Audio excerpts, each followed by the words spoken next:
Hello friends, welcome to my YouTube channel. આ વિડીયોમાં આપણે સરસ મજાનો એક ટૉપિક લઈને આવ્યા છીએ જેનું નામ છે સિમ્પલ પ્રેઝન્ટ ટેન્સ. સામાન્ય રીતે આ કાર્ડ નિયમિત થતી ક્રિયાઓ દર્શાવવા માટે વપરાય છે, પણ એટલું જ નહીં, નિયમિત થતી ક્રિયા તો દર્શાવે જ છે, સાથે સાથે બીજા કેટલાક વાક્યોની સાથે પણ સાદો વર્તમાન કાળ આવતો હોય છે. તો આપણે એની સમજ અહીંયા વિડીયોમાં લેશું. રાઈટ, અહીંયા તમને એક સરસ મજાનું સેન્ટેન્સ આપ્યું છે. I get up at 6 o'clock every day. હું દરરોજ 6 વાગે ઉઠું છું. તો આ શું થયું? આ એક સામાન્ય વાત થઈ. અને કેવી? તો કે નિયમિત. હું દરરોજ 6 વાગે ઉઠું છું એવું કહે છે. વાક્યમાં એક નિયમિત થતી ક્રિયા બતાવેલી છે. તો જ્યારે આવી કોઈ નિયમિત થતી ક્રિયા આપણે એક દર્શાવવી હોય અને આપણે કોઈને કહેવું હોય તો આપણે સાદા વર્તમાન કાળનો ઉપયોગ કરશું. સાદા વર્તમાન કાળનું વાક્ય કેવું હશે, એના બંધારણ કેવું હશે એ નક્કી છે. તો તમે જુઓ, વાક્યના નીચે આપણે એક સૂત્ર મૂક્યું છે. અંગ્રેજી અને ગુજરાતી બંનેમાં મૂક્યું છે. જેને અંગ્રેજીમાં ફાવતું હશે એ અંગ્રેજીમાં શીખી લેશે અને જેને ગુજરાતીમાં ફાવશે એ ગુજરાતીમાં શીખવાનો પ્રયત્ન કરશે. સૌથી પહેલાં ઉપરનું વાક્ય જુઓ. વાક્યમાં આઈ એ શું છે? તો આપણને ખબર પડે કે આઈ સર્વનામ છે. તો સર્વનામ કયું સર્વનામ છે? તો આપણને જાણવા મળશે કે આ કર્તા વિભક્તિનું સર્વનામ છે. હવે જ્યારે કર્તા વિભક્તિનું સર્વનામ આવે એટલે હંમેશા વાક્યની શરૂઆતમાં આવે.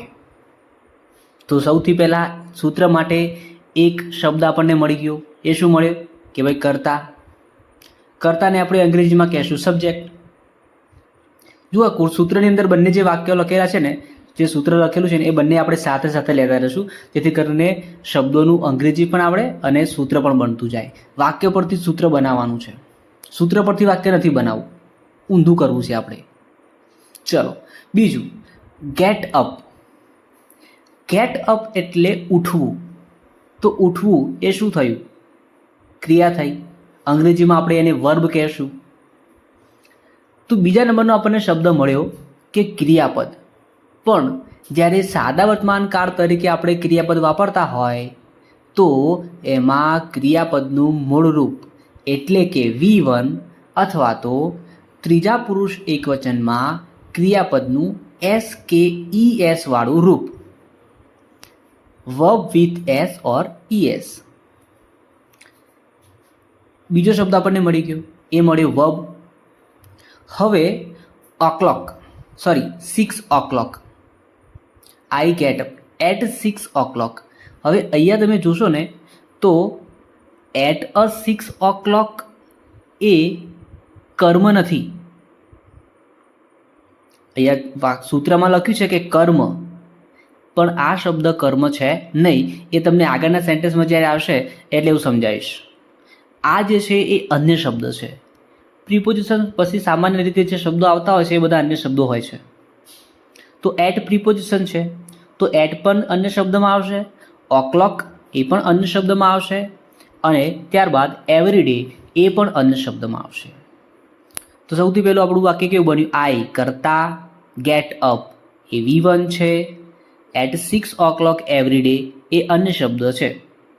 વાક્યમાં જે અગત્યનો ભાગ છે એ તમારો કર્તા અને ક્રિયાપદ છે. કર્મ અને અન્ય શબ્દ એ છેલ્લે આવવાના જ છે. જ્યારે તમે અન્ય કાળ શીખો છો બીજા કોઈ, તો એ વખતે પણ જ્યાં બદલાવ થાય છે ને એક તો કર્તાના આધારે થાય છે, અને જે બદલાવ થાય છે એ ક્યાં થાય છે? તો વર્બમાં થાય છે. તો આપણે કર્મ અને અન્ય શબ્દ સાથે કશું લેવા દેવા હાલ છે નહીં, એને બાજુમાં મૂકી દો, એમને આપણું કશું બગાડ્યું નથી. તો વાક્ય કેવું બનશે? કર્તા પ્લસ ક્રિયાપદનું મૂળ રૂપ અથવા ત્રીજા પુરુષ એકવચનમાં ક્રિયાપદનું S કે ES વાળું રૂપ, પછી કર્મ અને અન્ય શબ્દો. અન્ય શબ્દોમાં વધારે હોઈ શકે છે. નેક્સ્ટ સેન્ટેન્સ જુઓ. વી વોચ TV રેગ્યુલરલી. હવે સૌથી પહેલાં આપણે શું કર્યું હતું? આના પહેલાં તો ભાઈ વાક્ય બનાવ્યું અને વાક્ય પરથી સૂત્ર બનાવ્યું, રાઈટ. હવે એનાથી ઉલટું કરો. જે સામાન્ય રીત છે એ મોટા ભાગે જે છે એ વાપરતા હોઈએ છીએ એ રીત કે ભાઈ સૂત્ર પરથી વાક્ય બનાવો. તો સૂત્રમાં સૌથી પહેલાં મૂકવાનું છે કર્તા, તો આપણે મૂક્યું કર્તા શું વી. પછી મૂક્યું ક્રિયાપદનું મૂળ રૂપ અથવા ત્રીજા પુરુષ એકવચનમાં ક્રિયાપદનું એસ કે ઈએસ વાળું રૂપ. તો અહીંયા જુઓ, ઘણા ખરા વિદ્યાર્થીઓને અહીંયા બહુ કન્ફ્યુઝન થતું હોય છે કે ક્રિયાપદનું મૂળ રૂપ મૂકવું કે પછી ત્રીજા પુરુષ એકવચન ગણીએ તો એમાં એસ કે ઈએસ વાળું રૂપ મૂકવું. આ બાબતે તમને હું એક સરસ મજાનું ટેબલ આપીને સમજાવું છું. અત્યારે હાલ પૂરતું આપણે સ્થગિત રાખીએ છીએ, સમજો. ત્યારબાદ કર્મ અને અન્ય શબ્દો. તો વી જે છે એ કર્તા છે. ત્યારબાદ વોચ એ ક્રિયાપદનું મૂળ રૂપ છે. એના પછી ટીવી એ કર્મ છે, એ આપણું ઓબ્જેક્ટ છે. મેં અગાઉ કહ્યું હતું ને કે પછી તમને સમજાવું છું કે કર્મ હોઈ શકે કેમ એમ. તો ટીવી એ ઓબ્જેક્ટ છે અને રેગ્યુલરલી એ અન્ય શબ્દમાં આવશે. હવે જ્યારે વાક્યની અંદર તમારે કર્મ શોધવું હોય, ભાઈ કર્મ કયો શબ્દ કર્મ કહેવાય, તો જ્યારે કર્મ શોધવું હોય ને તો વાક્યમાં કર્તાને ક્રિયાપદ બે ભેગા કરી અને પ્રશ્ન પૂછવાનો કે વી વોચ, આપણે શું જોઈએ છીએ? તો આપણને જવાબ મળશે ટીવી. ગુજરાતી ભાષામાં શું વડે પ્રશ્ન કરશો એટલે તમને કર્મ મળશે. આ વાક્યમાં ટીવી આપણું કર્મ છે. બીજું વાક્ય જુઓ, શી ડ્રિંક્સ મિલ્ક, તેણી દૂધ પીએ છે. ડ્રિંક્સ તમે જોયું, અહીંયા એસ વાળું ક્રિયાપદ આવ્યું છે. હવે એસ વાળું ક્રિયાપદ કેમ આવ્યું? તો કર્તા ત્રીજો પુરુષ એકવચન છે, શી એ ત્રીજો પુરુષ એકવચન છે. તમને કર્તા વિભક્તિનું કોષ્ટક ના આવડતું હોય તો મેં શોર્ટ વિડીયોની અંદર એક કોષ્ટક મૂકેલું છે, એ કોષ્ટક જઈને ત્યાં જોઈ લેજો, જેથી કરીને આપણને કર્તા વિભક્તિમાં કયો પુરુષ છે અને કયું વચન છે તરત ખબર પડી જાય. અને મોડે જોવું જોઈએ. હું તો એવું કહું છું કે જો તમે અંગ્રેજી શીખવા માગો છો તો કર્તા વિભક્તિનું કોષ્ટક તમારા મોઢે હોવું જોઈએ. જો તમારી પાસે કર્તા વિભક્તિનું કોષ્ટક નથી તો તમને અંગ્રેજી શીખવામાં તકલીફ પડી શકે છે.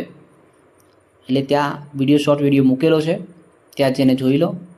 અને હજી આના પછી પણ હવે હું તમને એક વિડીયોમાં ટેબલ બતાવવાનો જ છું કે જેની અંદર એ આખું ટેબલ આવી જશે કર્તા વિભક્તિનું. નેક્સ્ટ ચલો, શી ડ્રિંક્સ મિલ્ક, તેણી દૂધ પીએ છે. એના પછીનું વાક્ય જોઈએ, you play cricket in evening, તું સાંજે ક્રિકેટ રમે છે. તો અહીંયા યુ છે એટલા માટે ત્યાં ક્રિયાપદનું મૂળ રૂપ મૂકશું, મતલબ કે V1 મૂકશું. ચલો, હવે જે હું તમને ટેબલની વાત કરતો હતો એ ટેબલ તમારી સમક્ષ આવી ગયું છે. આ ટેબલ પરથી આપણે હકાર વાક્ય, નકાર વાક્ય અને પ્રશ્નાર્થ વાક્ય શીખવાના છે. અક્ષરો મેં થોડા વધારે નાના કરેલા છે, તો ફૂલ સ્ક્રીન કરી અને જોશો તો વધારે કદાચ તમને સારા અક્ષરોમાં દેખાશે. તો ચલો, મેં ઉપર હેડિંગ પર માર્યું છે કે ભાઈ યાદ રાખવા માટેની સરળ ટ્રીક. જો તમારે આ કારણે યાદ રાખવું હોય ને તો આ ટેબલ તમને આવડતું હોવું જોઈએ. આ ટેબલનું જે વર્ડ છે, પહેલો વર્ડ હું તમને કહી દઉં છું કયો વર્ડ લેવાનો છે. એ વર્ડને ખાસ ધ્યાનમાં લેવાનો છે. જુઓ, સૌથી પહેલી જે લાઈન છે ઊભી, એમાં ફર્સ્ટ પર્સન એટલે કે પ્રથમ પુરુષ, સેકન્ડ પર્સન એટલે કે બીજો પુરુષ, થર્ડ પર્સન એટલે કે ત્રીજો પુરુષ એવું લખેલું છે. એવી જ રીતે બાજુની જે ઊભી લાઈન છે એમાં સિંગ્યુલર અને એના પછી પ્લુરલ, સિંગ્યુલર એટલે એકવચન અને પ્લુરલ એટલે બહુવચન એવા શબ્દો લખેલા છે.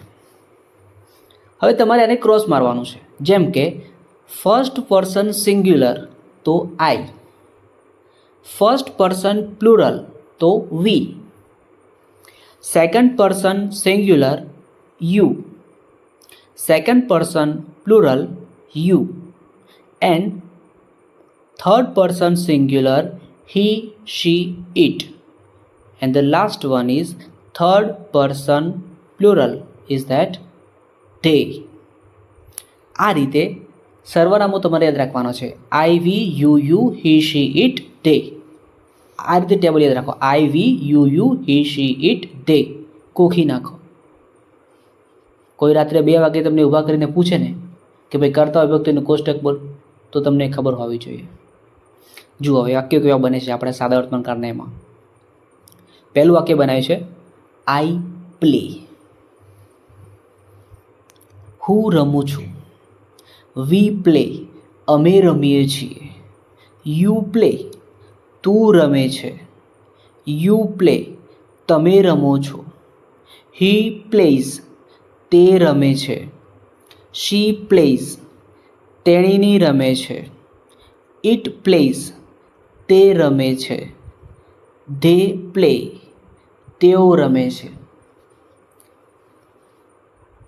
જો તમે જાતે સમજી શકતા હોય ને તો ટેબલ પરથી જ આપણને ખબર પડી જાય કે પેલું એસ અને યસ વાળું કયામાં આવતું હતું એ. તો જુઓ કયું સર્વનામ છે એસ અને યસ મૂકવાવાળું. તો જુઓ ત્રીજો પુરુષ એકવચન હી, શી અને ઇટ, એની અંદર જ ફક્ત તમારે એસ કે ઈ એસ મૂકવાનું છે.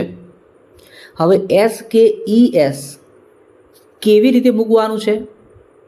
તો એમાં તમારે બહુવચનનો નિયમ લાગુ કરવાનો છે. અને ત્રીજા પુરુષ એકવચન સિવાયના બાકીના જેટલા પણ સર્વનામો છે એ તમામ સર્વનામોની અંદર ક્રિયાપદનું મૂળ રૂપ એટલે કે V1 મૂકવાનું છે. એક્ઝામ્પલમાં જુઓ વધારે ખ્યાલ આવશે. ઓકે, હા, ટેબલની અંદર મેં એક જ વર્બનો ઉપયોગ કર્યો છે અને હું એવું કહું છું કે એક જ વાક્યથી આ એક જ વર્બ પ્લે, એ પ્લે પરથી આપણે બાકીના તમામ કાળ શીખી શકીએ છીએ. એક જ ક્રિયાપદનો ઉપયોગ કરવાનો અને બાકીના તમામ કાળ એમાં કવર થઈ જાય એવું કરવાના છીએ. ચલો એક્ઝામ્પલ જુઓ. આઈ વેક અપ અર્લી. હું વહેલી સવારે ઉઠું છું, મતલબ કે સવારે વહેલા ઉઠું છું. તો આઈ પછી વેકઅપ છે. જો આઈની જગ્યાએ હી, શી, ઇટ હોત તો વેક અપ છે એની જગ્યાએ વેક્સ અપ થઈ જાત. નેક્સ્ટ સેન્ટેન્સ જોઈએ, બીજા નંબરનું. He goes to school every day. તે દરરોજ શાળાએ જાય છે. બીજા વાક્યની અંદર હી છે એટલા માટે ક્રિયાપદ ગોનું એસ કે ઈએસ વાળું રૂપ ઈએસ, GOES, ગોઝ મૂક્યું છે.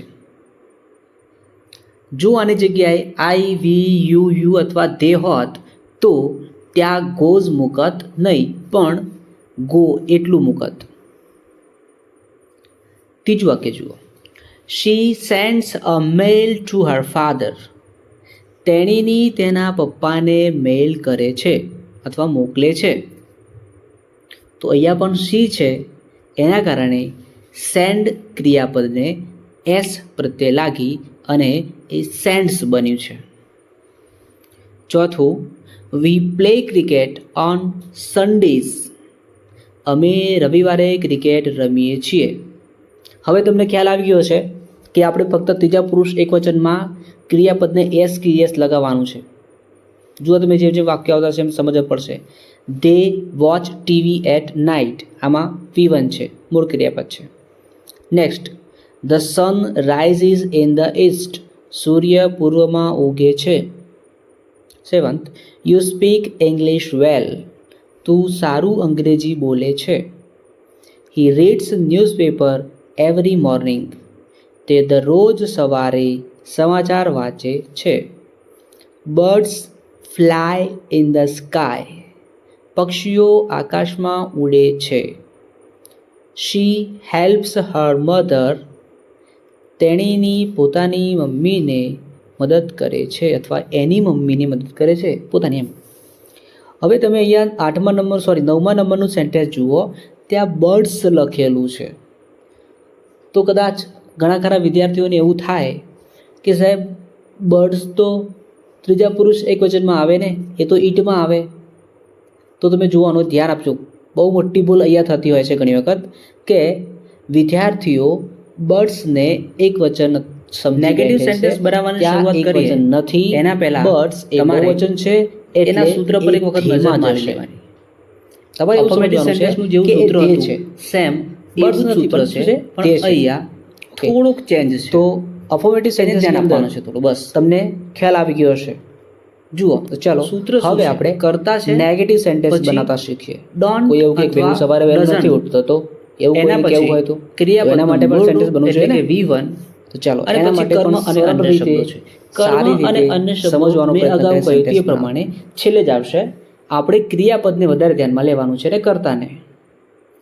તો સૌથી પહેલા કરતા, એના પછી ડોન્ટ અથવા ડઝ નોટ, અને એના પછી ક્રિયાપદનું મૂળ રૂપ.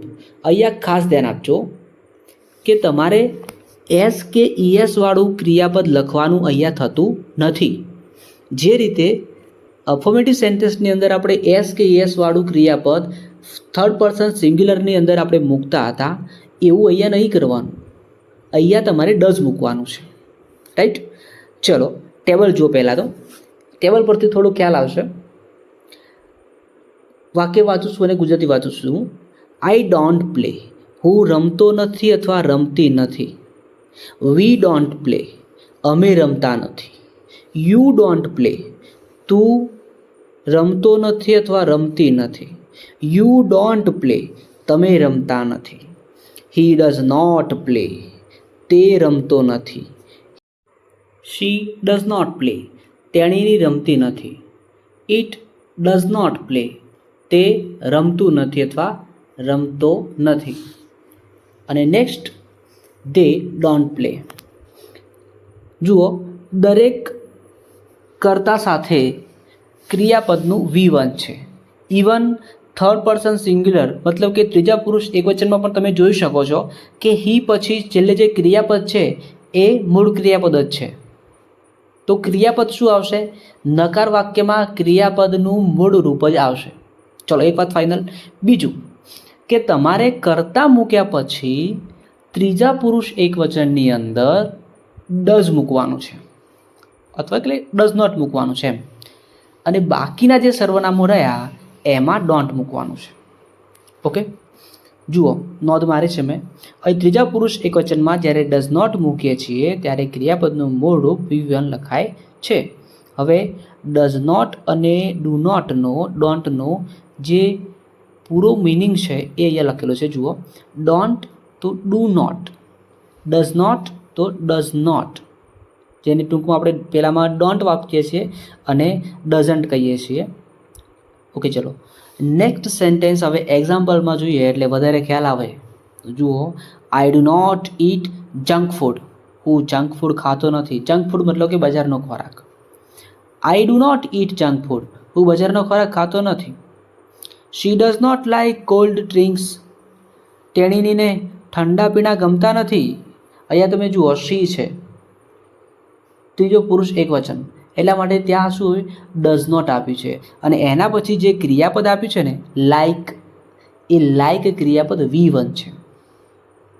બીજું વાક્ય જુઓ, we do not play football, અમે ફૂટબોલ રમતા નથી. He does not watch cartoons, તે કાર્ટૂન જોતો નથી. They do not go to the gym, તેઓ જીમમાં જતા નથી. You do not listen to music, તું સંગીત સાંભળતો અથવા સાંભળતી નથી. It does not rain in summer, ઉનાળામાં વરસાદ પડતો નથી.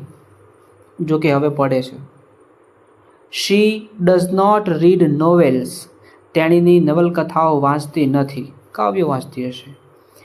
The dog does not bark at night. આમ તો ખરેખર વાક્ય ખોટું છે, એટલે ભાષાની દૃષ્ટિએ સાચું છે, પણ કૂતરો રાત્રે ભસતો નથી. ભાઈ એવું થોડું હોય, કૂતરી તો રાતે જ મોટા ભાગે ભસતો હોય છે. I do not drink or take tea. હું ચા પીતો નથી અથવા ચા લેતો નથી. જુઓ અહીંયા જ્યારે આપણે ચા પીવી એમ કહીએ છીએ ને તો એમાં ડ્રિંક પણ કહી શકીએ છીએ અને ટેક પણ કહી શકીએ છીએ, રાઈટ. તો નકાર વાક્ય આ રીતે બનશે. સૂત્ર મુજબ તમે નકાર વાક્ય બનાવી શકો છો. વધારે એક્ઝામ્પલ તમારે જોઈતા હોય તો મને ત્યાં કોમેન્ટ કરી દો, જેથી કરીને એવું બીજા તમને એક્ઝામ્પલ આપી શકો અથવા પીડીએફ આપી દઈશ. હવે આપણે ઇન્ટ્રોગેટિવ સેન્ટેન્સ વિશે વાત કરીશું કે જે ખૂબ જ અગત્યનું છે.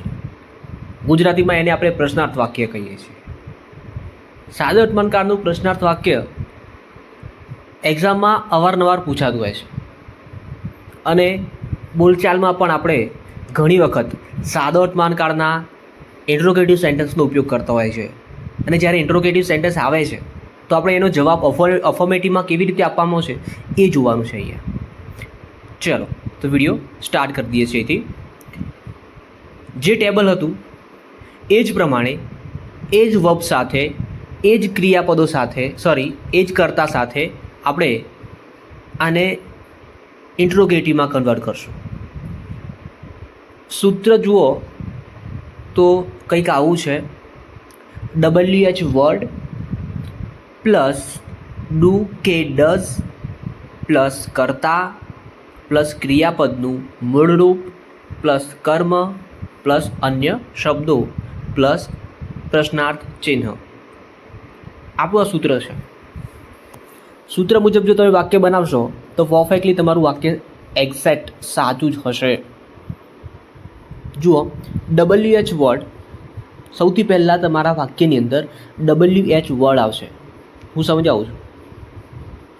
ત્યારબાદ WH વર્ડના પછી તરત જ ડુ કે ડઝ આવશે.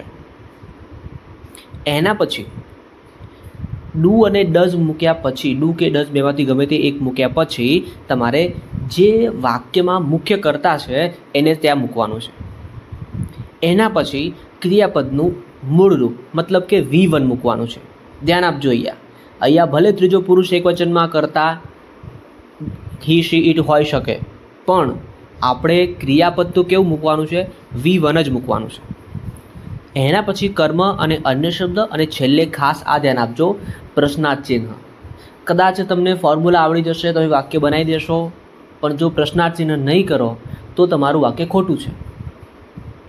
ચલો સેન્ટેન્સ જોઈએ ટેબલવાળું. Do I play?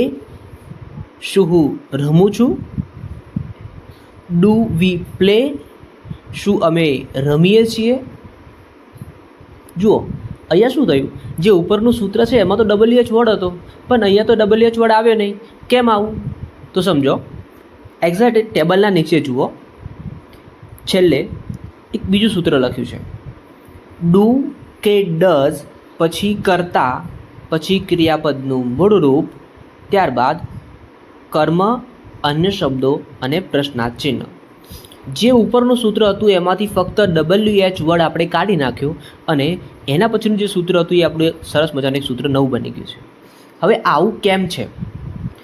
તો જ્યારે આપણને જવાબમાં યસ કે નો મળવાનું છે, મતલબ કે તમે જે સામે વ્યક્તિને પ્રશ્ન પૂછવાના છો એનો જવાબ હા કે નામાં મળવાનો છે, એવા પ્રશ્નો બનાવવા માટે આપણે સહાયક ક્રિયાપદનો ઉપયોગ કરી અને પ્રશ્ન બનાવીએ છીએ. તો અહીંયા જે પ્રશ્ન બનશે ને એ પ્રશ્નની શરૂઆત જ ડુ અને ડઝથી થશે. WH વર્ડ અહીંયા આવશે નહીં.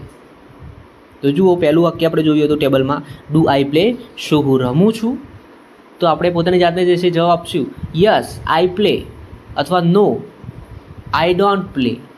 અને કદાચ સામેવાળી વ્યક્તિ આપણને જવાબ આપતી હોય તો એ કહે છે yes you play and no you don't play. એ જ રીતે ડુ વી પ્લે? શું અમે રમીએ છીએ?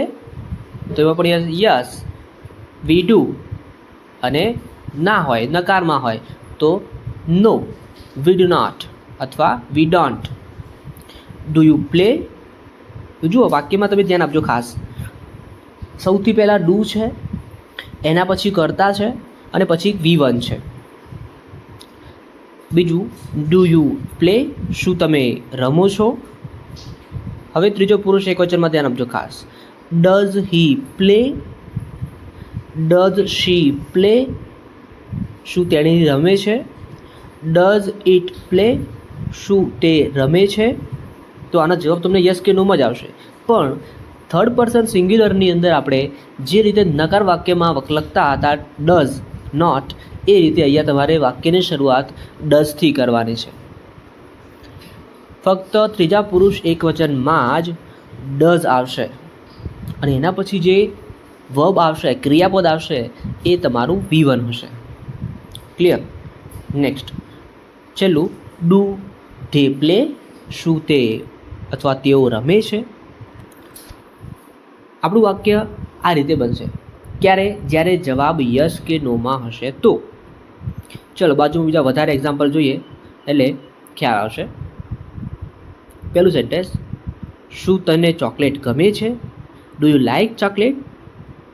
શું તે ક્રિકેટ રમે છે? Does he play cricket? હવે તમે જુઓ, આ પહેલા પ્રશ્નનો જવાબ જોઈએ આપણે, ડુ યુ લાઇક ચોકલેટ? તો એનો જવાબ શું આવશે? Yes, I do. અને નકારમાં હોય તો નો, આઈ ડોન્ટ. એ જ રીતે બીજા પ્રશ્નનો જવાબ શું આવે? Does he play cricket? તો જવાબ આપણને મળશે યસ, હી ડઝ, અથવા તો નો, હી ડઝન્ટ. થર્ડ સેન્ટેન્સ જુઓ, શું તેઓ દરરોજ શાળાએ જાય છે? Do they go to school every day? તો આપણને જવાબ મળે યસ, ધે ડુ, અથવા નો, ધે ડોન્ટ. ફોર્થ, શું તેણીની અંગ્રેજી બોલે છે? Does she speak English? તો આ રીતે આમાં પણ યસ, શી ડઝ, અથવા નો, શી ડઝન્ટ, એ રીતે આનો જવાબ બનશે. Do we have homework today? શું આજે આપણે હોમવર્ક છે, મતલબ કે આજે આપણને હોમવર્ક આપ્યું છે એમ. શું પક્ષીઓ આકાશમાં ઉડે છે? Do birds fly in the sky? જો અહીંયા પણ બર્ડ્સ છે, ફક્ત બર્ડ એટલું નથી, બર્ડ્સ છે એટલે થર્ડ પર્સન પ્લુરલમાં આવશે. ત્યાં આપણે ડુ મૂકશું, ડઝ મૂકશું નહીં. Next, does it rain in July? શું જુલાઈમાં વરસાદ પડે છે?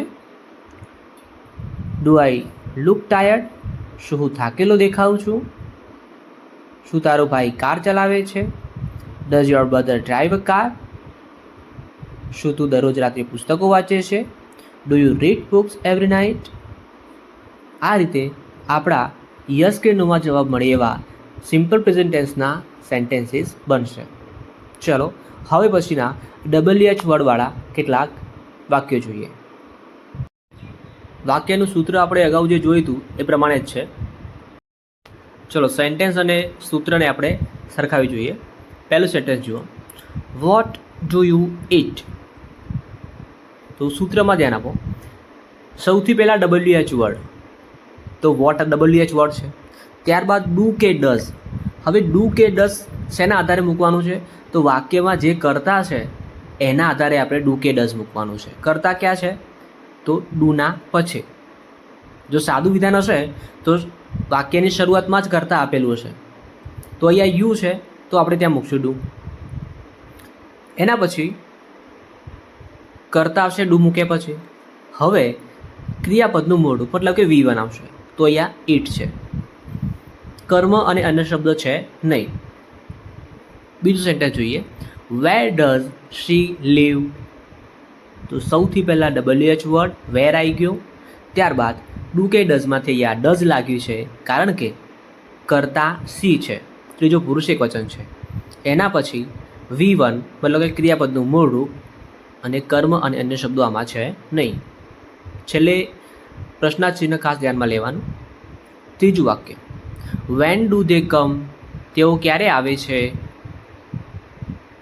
ચોથું, તે કેમ રડે છે? વાય ડઝ હી ક્રાય અથવા વાય ડઝ શી ક્રાય? તમને અંગ્રેજી કોણ ભણાવે છે? હુ ટીચિસ યુ ઇંગ્લિશ? તું દરરોજ કોને ફોન કરે છે?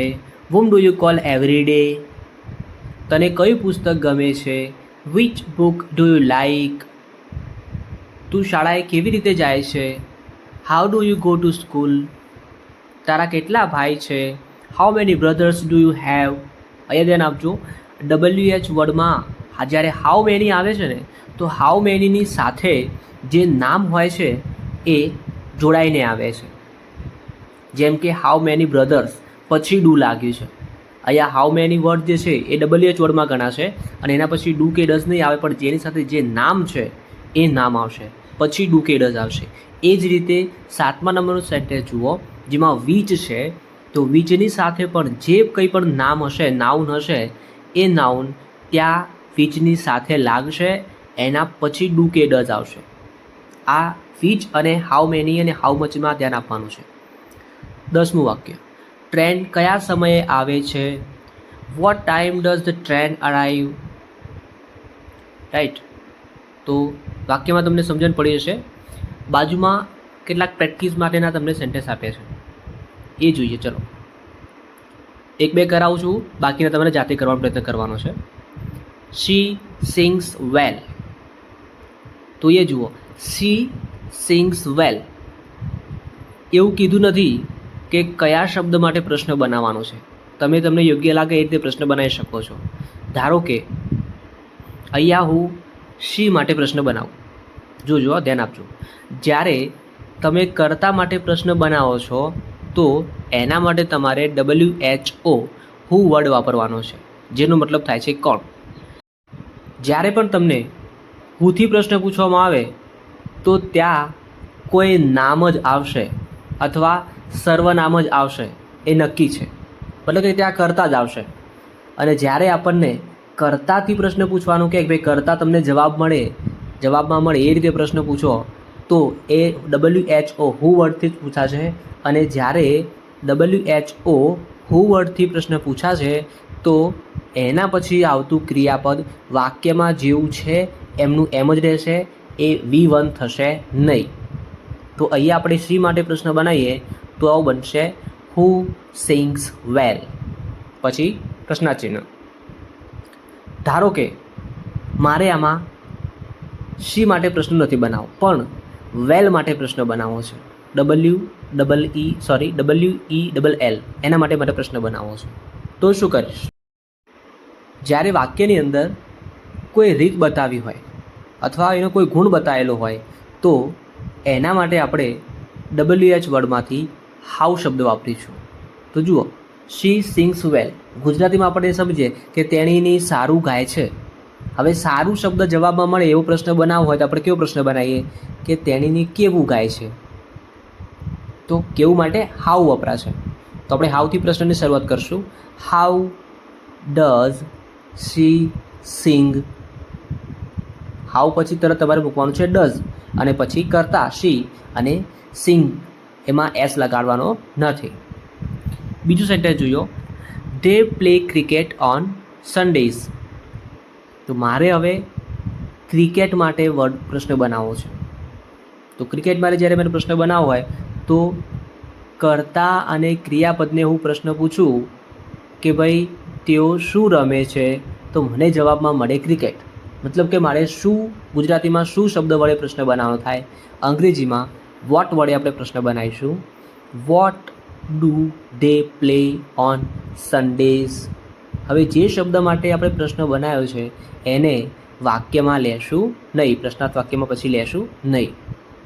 ઓકે, બાકીના જે સેન્ટેન્સીસ છે એના પ્રશ્ન તમારે જાતે બનાવવાનો પ્રયત્ન કરવાનો છે અને એના પછી કેટલીક એક્સરસાઇઝ પણ તમારા માટે આપેલી છે, એની પણ તમારે જાતે પ્રેક્ટિસ કરવાની છે, પ્રયત્ન કરવાનો છે. જવાબ ના મળે તો હું તમને સરસ મજાની એક PDF આપી દઈશ જેમાં આન્સર આના બધા લખેલા હશે. વિડીયોમાં કંઈ પણ પ્રોબ્લેમ હોય, સમજણ ના પડી હોય તો કોમેન્ટમાં જણાવી દેજો, જેથી કરીને આપણે એનું સોલ્યુશન લાવી શકીએ. હવે આ કાર્ડનો ઉપયોગ કયા કયા વાક્યોમાં થાય છે, કેવા પ્રકારના વાક્યોમાં થાય છે અને એના ઓળખદર્શક શબ્દો કયા છે એ આપણે જોઈ લઈએ. તો સૌથી પહેલાં સાદો વર્તમાનકાળ ક્યારે વપરાય છે? તો નીચેની બાબતોમાં સાદો વર્તમાનકાળ વપરાય. એક્ઝામ્પલ તરીકે દૈનિક ટેવ કે નિયમિત ક્રિયા બતાવવા માટે. કોઈ તમારી દૈનિક ક્રિયા છે અથવા નિયમિત ટેવ છે કોઈ, તો તો એ બતાવવા માટે આપણે સાદો ઉત્પાદન વાપરીએ છીએ. જેમ કે રમેશ ચા પીએ છે, તો એને ચા પીવાની ટેવ છે. રમેશ ધૂમ્રપાન કરતો નથી, તો એને ધૂમ્રપાન કરવાની ટેવ નથી, એવું કહે છે. તો જ્યારે આવું વાક્ય કહેવું હોય આપણે તો સાદા વર્તમાનકાળમાં કહીએ છીએ. બીજું, સામાન્ય સત્ય અથવા તથ્ય બતાવવા માટે, મતલબ કે કોઈ સામાન્ય સત્ય છે, કોઈ હકીકત છે કે જે કોન્સ્ટન્ટ છે, બદલાવાની નથી, તો એવા ફેક્ટ માટે આપણે સાદો વર્તમાનકાળ વાપરીએ છીએ. ઉદાહરણ તરીકે, the sun rises in the east. સૂર્ય પૂર્વમાં ઉગે છે. એવું ના કહી શકીએ પછી આપણે કે the sun rises in the west. એના માટે વાક્ય બને the sun does not rise in the west. બીજું, વ્યવહારિક સત્ય દર્શાવવા માટે, એવું કોઈ સત્ય કે જે વ્યવહારે મતલબ કે સમાજે સ્વીકારેલું છે, તો એના માટે આપણે સાદો વર્તમાનકાળ વાપરીશું. જેમ કે water freezes at 0 degree Celsius. 0 degree સેલ્સિયસે પાણી થીજી જાય છે અથવા બરફ થઈ ગયા છે એમ. ત્યારબાદ નિયત સમયપત્રક અથવા આયોજન બતાવવા માટે, એક્ઝામ્પલ તરીકે the train arrives at 6 PM. તો તમારે આવું કોઈ સમયપત્રક બતાવવું છે, મતલબ કે કોઈ આયોજન બતાવવું છે, તો તમે આ સાદો વર્તમાનકાળ વાપરી શકો છો. ત્યારબાદ ભવિષ્યની નિશ્ચિત ઘટનાઓ માટે, ભવિષ્યમાં મતલબ કે નેક્સ્ટ ટાઈમ ભવિષ્યની અંદર કોઈ ઘટના નિશ્ચિત ચોક્કસ થવાની જ છે એવું બતાવવા માટે, એક્ઝામ્પલ તરીકે માય કોલેજ રીઓપન્સ નેક્સ્ટ વીક. મારી કોલેજ ફરીથી ઓપન થશે આવતા અઠવાડિયે. તો આ એક સાચી હકીકત છે. આદેશ કે સૂચના આપવા માટે, જ્યારે તમારે કોઈને આદેશ આપવો છે, સૂચના આપવી છે, તો તમે એને સાદા વર્તમાનકાળમાં જ આપશો. Open the window please. હવે જ્યારે તમે કોઈને આદેશ કે સૂચના આપતા હોય ને, તો સૌથી પહેલું ક્રિયાપદ આવશે. ધ્યાન આપજો. ઓકે, નેક્સ્ટ, સાદા વર્તમાનકાળના ઓળખ શબ્દો. મતલબ કે આવા શબ્દો હોય તો સમજવાનું કે સાદો વર્તમાનકાળ છે. તમારી સામે કોઈ ફકરો મૂકી દે અથવા 10-15 વાક્યો મૂકી દે અને એમાંથી તમને એવું કહે કે એમાંથી સિમ્પલ પ્રેઝન્ટ ટેન્સના સેન્ટેન્સીસ શોધીને બતાવો, તો તમે શું કરશો? તમારે આ વાક્ય જોવાના, શબ્દો આ જે વર્ડ્સ આપેલા છે ત્યાં જોવાના કે હા આમાં છે આ વર્ડ્સ, તો યસ જો છે તો એ તમારો સાદો વર્તમાનકાળ બની જશે. બાકી જો તમે સૂત્ર પરથી શીખતા હોય તો બહુ સારી બાબત છે. સૂત્ર પરથી તમને ખબર પડી જવું જોઈએ ક્રિયાપદ કયું મૂકેલું છે એના પરથી.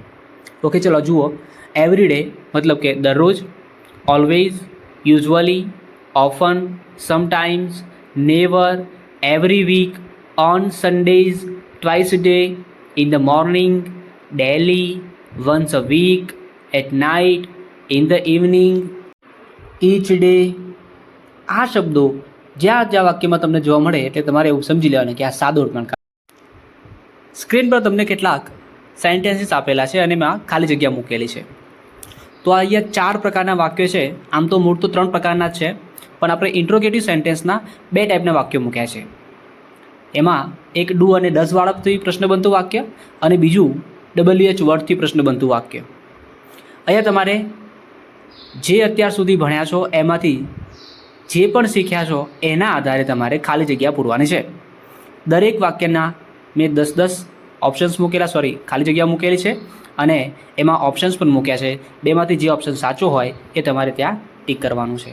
આની PDFની લિંક હું ડિસ્ક્રિપ્શનમાં મૂકી દઈશ આન્સર માટે, પછી તમે ચેક કરજો.